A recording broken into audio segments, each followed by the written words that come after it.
Hello बच्चों, कैसे हैं आप सब। मेरा नाम है आदर्श कुशवाहा और हम पढ़ रहे हैं टेंस, इंग्लिश ग्रामर का टेंस। और हमने अभी दो वीडियोस में प्रेजेंट इंडेफिनिट टेंस को खत्म कर लिया है।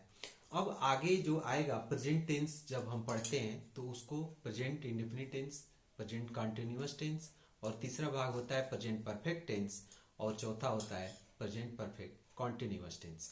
तो जो आगे जो क्लास है इसमें वो है प्रेजेंट कॉन्टिन्यूअस, क्योंकि हमने प्रेजेंट इंडेफिनिट को बहुत ही अच्छे से हमने ख़त्म कर लिया है और उसका हम लोग एग्जाम्पल भी देख लिए हैं। और आशा करता हूँ कि जो होमवर्क मैं दिया था लास्ट में आप लोग उसकी प्रैक्टिस किए होंगे। यदि प्रैक्टिस नहीं किए हैं तो पहले आप जा कर के उसकी प्रैक्टिस कर लें, फिर इस वीडियो पर आए। तो अभी हम चालू करते हैं प्रेजेंट कॉन्टिन्यूअस। दोस्तों, जब प्रेजेंट कॉन्टिन्यूअस चल रहा है, प्रेजेंट कॉन्टिन्यूअस का अर्थ ही होता है कि कोई भी चीज, कोई भी जो वाक्य है ये बताने की कोशिश कर रहा है कि वर्तमान समय में कोई कार्य हो रहा है, वर्तमान में अभी वो चीज जारी है। तो जब कोई चीज वर्तमान समय में जो जारी रहती है उसको हम प्रेजेंट कॉन्टिन्यूअस टेंस के अंतर्गत रखते हैं। अब इसकी हम पहचान कैसे करेंगे? यदि कोई हिंदी में वाक्य दिया रहता है तो हम कैसे जानेंगे कि प्रेजेंट कॉन्टिन्यूअस टेंस का भाग है, ये प्रेजेंट कॉन्टिन्यूअस है। पहचान है इसकी, वाक्य के अंत में जब भी रहा है, रहे हैं और रही है आएगा तो वो सेंटेंस प्रेजेंट कॉन्टिन्यूअस टेंस होगा। जैसे एग्जाम्पल के तौर पर वह आम खा रहा है, क्योंकि हम एक सेंटेंस को लेकर के सारे टेंस में लेके चलेंगे, इसी सेंटेंस को आम खाने को ही लेके चलेंगे पूरे तक, तो इसीलिए हमने इसको चुनाव किया है। आप इस पे दूसरा सेंटेंस लेकर के उसकी प्रैक्टिस कर सकते हैं। और यदि आपको कहीं डाउट आता है तो आप कमेंट के माध्यम से हमें डायरेक्ट क्वेश्चन पूछ सकते हैं, फिर उस पे मैं क्वेरी सेशन अलग से रख सकता हूं। ठीक है, तो अभी आया वह आम खा रहा है, तो इसका होगा English he is eating mango. ये पूरा सेंटेंस स्ट्रक्चर कहां से आ गया? यहाँ पे इज कहां से आ गया और यहाँ पे आईएनजी वर्ब में कहां से लग गया? क्योंकि जब प्रेजेंट कॉन्टिन्यूअस की बात होती है तो वहां पे उसका रूल होता है। तो रूल बच्चों इसको ध्यान में रखना है और रूल को याद रखना है कि प्रेजेंट कॉन्टिन्यूअस का रूल क्या होता है। जहां रहा है, रहे हैं, रही है, लगा रहेगा, और तो वहां पे रूल क्या होगा? तो रूल यहाँ पे हम जो देखते हैं वो है subject plus is am are plus verb first form plus ING plus object.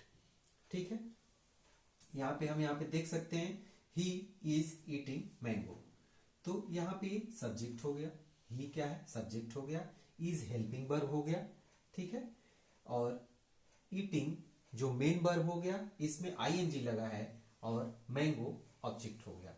ठीक है, तो इस तरह से हुआ he is eating mango, subject plus is am are plus verb first form plus ING plus object. Am I के साथ लगेगा और जितने प्लूरल होंगे वी और दे उसके साथ आर लगेगा। तो यदि हम इसी का दूसरा सेंटेंस बनाएं, जैसे वे आम खा रहे हैं, वे आम खा रहे हैं, एक बार आप सोचिए कि वे आम खा रहे हैं, उसकी इंग्लिश क्या होगी? मैं बताता हूं कि उसकी इंग्लिश क्या होगी।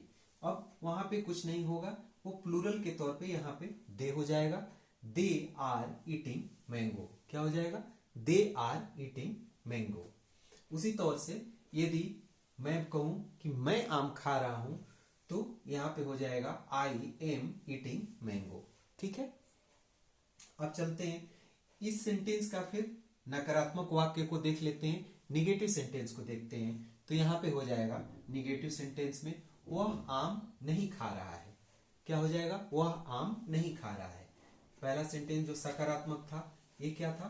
ये सिंपल का सकारात्मक शब्द था, इसको बोलते हैं अफर्मेटिव। ठीक है, ये अफर्मेटिव सेंटेंस है।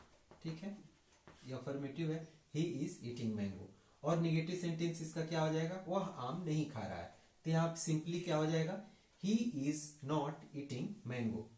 इज हेल्पिंग वर्ब के बाद यहाँ पे नॉट लग जाता है और सारा कुछ वही रहता है। He is not eating mango. ठीक है। फिर इंट्रोगेटिव कैसे बनेगा? इंट्रोगेटिव में इज पहले आ जाता है, हेल्पिंग वर्ब को हम पहले रख लेते हैं। इज ही, क्या वह आम खा रहा है? इसकी इंग्लिश होगी is he eating mango. Is he eating mango. ठीक है। इसी तरह से यदि एक इंट्रोगेटिव जो आता है, जो जिसको हम अभी पढ़ चुके हैं आगे, तो उसमें यहाँ पे हाउ, वेयर, व्हाई, इस लगा करके भी बना सकते हैं। जैसे वह आम कैसे खा रहा है, क्या होगा? वह आम कैसे खा रहा है। कैसे की इंग्लिश को हम पहले रख लेंगे और वहां पे लिखेंगे how is he eating mango. How के बाद फिर लिखेंगे इज ही ईटिंग मैंगो। वह आम कैसे खा रहा है, how is he eating mango. फिर जब हम इसको वह आम कहाँ खा रहा है, ठीक है, इसकी इंग्लिश क्या होगी? आप सोच के बताइए खुद, उसको कमेंट के माध्यम से आप उसको लिखिए और बताइए हमें वह आम कहाँ खा रहा है। ठीक है। इसकी आप बताइए। वह आम, मैं बता रहा हूं, वह आम क्यों खा रहा है। ठीक है। इसकी इंग्लिश होगी वह आम क्यों खा रहा है, why is he eating mango. ठीक है। आगे चलते हैं। एक सेंटेंस आता है इंट्रोगेटिव निगेटिव। क्या हो जाता है? इंटरोगेटिव और निगेटिव सेंटेंस आता है, जिसमें प्रश्नवाचक और नकारात्मक दोनों चीजें आती हैं एक साथ। तो उसमें हो जाता है क्या वह आम नहीं खा रहा है, तो उसमें हो जाएगा is he not eating mango. Is he not eating mango. ठीक है।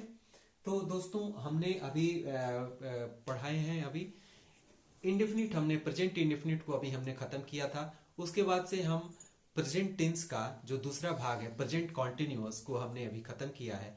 इसके बाद तुरंत हम प्रेजेंट परफेक्ट के पर चलेंगे और एक वीडियो में हमें लग रहा है वो भी खत्म करेंगे। Thank you.